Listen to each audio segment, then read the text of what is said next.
Ny mety toetry ny andro any an-dranomasina ny zoma 10 aprily 4:20 amin'ny anora maraina hatramin'ny sabotsy 1 aprily 4:20 amin'ny anora maraina. Foana ny fampitandremana mahakasika ny alin-drano sy ny hamafin-drivotra fa mila mitandrina trany ny eny an-dranomasina. Ho an'ny morontsiraka atsinanana tanjon'ny bobomby hatrany amin'ny tanjona angotsy anorana malefaka ho avy atsimo sanana ny drivotra ka ho 30 hatramin'ny 70 km isan'ora.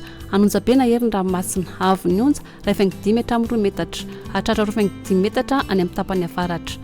Tanjona angotsy hatramin'ny manoro anorana malefaka indraindray ho avy atsimo somary atsimo sanana ny drivotra ka ho 10 hatramin'ny 20 km isan'ora hatratra 30 km isan'ora any avaratra Sainte Marie. Adiny mpanonja nanonja be ny ranomasina avo ny onja 5 metatra. Manoratra ny tolanaro anorana tandrifon-drahona ho avy atsinana na atsimo sanana ny drivotra ka ho 10 hatramin'ny 20 km isan'ora. Adiny mpanonja nanonja be ny ranomasina avo ny onja 2 metatra.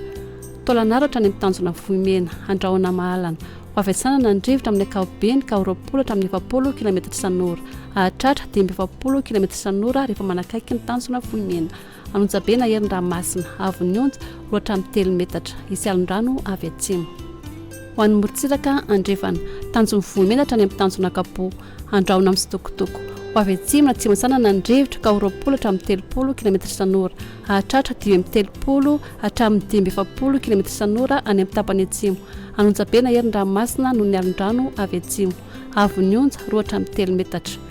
Tanjona kapo hatrany amin'ny tanjona velanandro andrahoana vitsy ho avy andrefana ny drivotra ka ho 10 hatramin'ny 20 km isan'ora ho avy atsanana kosa ny voamaraina ka ho 10 hatramin'ny 20 km isan'ora. Anonja be ny ranomasina avo ny onja 5 hatramin'ny 2 metatra. Tanjona velanandro hatrany analalava andrahoana amin'ny sitokotoko na andrahoana vitsy ho avy atsinana na atsimo sanana ny drivotra ka ho 20 hatramin'ny 30 km isan'ora hatratra 70 km isan'ora eo anelan'elan'ny mahajanga sy analalava indrindra ny voamaraina. Adiny mpanonja nanonja be ny ranomasina avo ny onja 5 hatramin'ny 1 metatra hatratra 5 metatra indraindray. Analalava hatrany amin'ny tanjona pombaomby andrahoana amin'ny sitokotoko mety arahana orin'ny tandrifon-drahona indraindray ny manodidina nosy be.